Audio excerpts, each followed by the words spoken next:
The iPhone Air delivers remarkable performance in a super thin and light design that's very durable. I especially like getting a 19 Pro power in something this compact, but you have to make some trade-offs for the steep $1,000 price. You get only a single rear camera, which means no telephoto zoom, ultra-wide or macro shots. And while the Air's battery life is solid, it's a few hours behind the iPhone 17 Pro Max. The iPhone Air represents the first major shakeup to the iPhone family in years. The Air replaces the iPhone 16 Plus in Apple's lineup, but it really stands on its own as a completely new device. In fact, the iPhone Air really feels like a blueprint for the future as Apple nears the 20th anniversary of the original iPhone. Measuring 5.6mm, the iPhone Air is the thinnest phone in the world that's not a foldable, and yet it feels very sturdy thanks to its titanium frame. I have literally tried to bend and break this handset and it stayed intact. The Air doesn't skimp on performance either, packing an A19 Pro chip for playing demanding games and taking advantage of Apple intelligence. So what's the catch with this super slim Air? There's only a single camera, and while the battery life is pretty solid for something this size, you get less endurance versus the iPhone 17 Pro models. But it might still be the best phone for you, depending on what you are looking for. Here is the pros and cons in my full iPhone Air review. The iPhone Air starts at $1,000 for 256 GB of storage. That's $100 more than the iPhone 16 Plus, but Apple is betting that you will be willing to pay a premium for a phone that's this slim and portable. There is just one problem. The iPhone 17 Pro starts at $1,099, which is just $100 more for a phone with triple cameras, a bigger battery, and an A19 Pro chip with an extra GPU core and vapor chamber cooling for better sustained performance. So you should really think about whether this stunning design is worth it. The iPhone Air has a release date of September 19. The iPhone Air is so thin and light that you are worried for its safety when you see it from across the room, but you will feel reassured when you put it in your hands. Measuring just 5.64mm thin, the iPhone Air edges out the Samsung Galaxy S25 Edge for the thinnest phone we have tested. The Air is so thin, in fact, that you might forget it's in your front pocket. Well, the whole device isn't this thin. The plateau or camera bump runs across the top of the device and jutes out. At least it doesn't wobble on a table when you press down. Apple purposely crammed all the major components into this area to make room for a larger battery down below. The iPhone Air comes in sky blue, cloud white, light gold, and black. Frankly, the black color makes the design look cheap and not as thin. I preferred the sky blue model I tested, which does a better job of showing off the Air's thin profile. Some have complained that the titanium frame is too shiny, but I don't agree. If you are worried about the durability for a phone this thin, I think you can rest easy. I saw a demo that simulated a band with 130 pounds of force, and the iPhone Air shrugged it off. To further fortify the iPhone Air, Apple equipped the phone with a Ceramic Shield 2 display with 3x the scratch resistance of the previous technology and the Ceramic Shield back that's 4x more crack resistant than glass. It is worth noting that the iPhone Air has a single speaker integrated into the earpieces compared to dual speakers for the iPhone 17 and 17 Pro series. During my testing, the Air's speakers got plenty loud when listening to Apple Music, but it did sound tiny at max volume. Some have shared in our YouTube interview with Apple on the iPhone Air that they wish that this phone came in a mini size. I say there is no need, you get the best of both worlds with this device, a large 6.5-inch display in a very pocket-friendly size. And it's a pretty damn good ProMotion screen, 2 with a rated maximum outdoor brightness of 3000 nits, a 1 to 120 Hz refresh rate, and anti-reflection tech built in. Outdoors, I put the iPhone Air up against the Galaxy S25 Edge, playing the same Begonia trailer, and Emma's tone looked brighter, plus there was less glare. The iPhone Air didn't perform quite well as in our lab testing, covering less of the DCI-P3 color space and turning in a slightly worse Delta E accuracy score.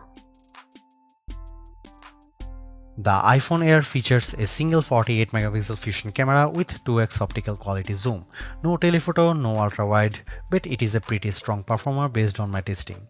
Just don't expect much more from the 10x digital zoom. The iPhone Air does bring some cool new camera features to the table that are also available on the iPhone 17, 17 Pro and 17 Pro Max. This includes an 18 megapixel center stage front camera that leverages a square sensor to let you shoot landscape selfies without having to flip the phone in your hand. Here are some camera samples of the new iPhone Air.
Packing an A19 Pro chip, the iPhone Air promises Pro-like performance in a very skinny frame, and I say Pro-like because you are limited to 5 GPU cores compared to 6 for the iPhone 17 Pro and Pro Max.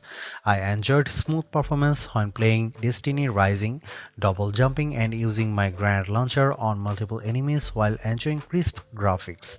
I only noticed a drop frame here and there versus the iPhone 17 Pro Max. Speaking of twice, the iPhone Air having one less GPU core does impact benchmark scores. It reached 29.5 FPS in the demanding 3D Mark Solar Bay Unlimited graphics test compared to 46.6 FPS for the iPhone 17 Pro Max. The Galaxy S25 Edge also turned in a higher frame rate. On Geekbench, which measures overall performance, the iPhone Air beats the Galaxy S25 Edge and it finished our video transcoding test 20 seconds faster. How about sustained performance? To test that, we used the 3D Mark Wildlife Extreme Stress Test, which simulates gaming for about 20 minutes. We ran it once and recorded the result, then did a second run right after that to really stress test these phones. The iPhone Air performed quite well, with stability score that beat the Galaxy S25 Edge by a fair margin in both rounds. More surprisingly, the iPhone Air turned in cooler temperatures than the Pro Max when we measured the back of the phones using the laser thermometer in 5 locations and averaged the result, though the S25 Edge was even cooler. Here's the big questions on everyone's mind. How good or bad is the iPhone Air's battery life? Apple claims all the battery life, but we decided to put that to the test in a couple of ways. First up was our battery test, which surfs the web over 5G at 150 nits of screen brightness. The iPhone Air turned in a decent 12 hours. That's nearly a half hour better than the Galaxy S25 Ultra, and the regular iPhone 17 lasted 45 minutes longer. However, the iPhone 17 Pro Max lasted over 5 hours longer than the iPhone Air, so if you really care about endurance, the choice is clear. I also compared the iPhone Air's battery life versus other phones when streaming the same YouTube video over Wi-Fi for 5 hours at 50% screen brightness. The iPhone Air was down to 81%, which is better than the Galaxy S25 Edge's 67%. Note that Apple sells a $99 MagSafe battery pack for the iPhone Air that's designed to deliver 65% more power. The iPhone Air puts most of its components in the plateau towards to the top of the device, and this is the area that got fairly warm during my testing. For example, after playing Asphalt Legends for 10 minutes, I measured this area and it got as hot as 106 and 109 degrees. Playing the same game on the iPhone 17 Pro Max, the temperature was in the 96-degree range. When performing other tasks, the iPhone Air mostly kept it cool, so your results will depend on the apps you are using. I am torn about the iPhone Air as its remarkable piece of engineering.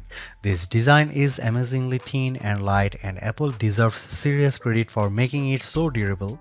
It feels so strong, I don't think I would bother with a case. I also like how well the iPhone Air performs. No, it doesn't have the graphics might or sustained performance of the iPhone 17 Pro or Pro Max, but it's faster than the Galaxy S25 Edge and remains fairly cool under pressure, and it offers better sustained performance than Samsung's slim phone. However, I don't like the shoppers have to give up both an ultra-wide lens and telephoto zoom with the iPhone Air. At least Samsung gives you an ultra-wide camera that enables macro photography, but the iPhone Air's main 48 megapixel camera is very good overall. Apple left some other features on the cutting room floor as well, as such as fast charging and cinematic mode for video, so in sometimes the Air feels more like an iPhone Lite. Overall, I think the iPhone Air is worth buying for those who want a super slim phone that's very easy to carry, that doesn't sacrifice too much on performance, but you will have to live with some trade-offs if you want something this compact.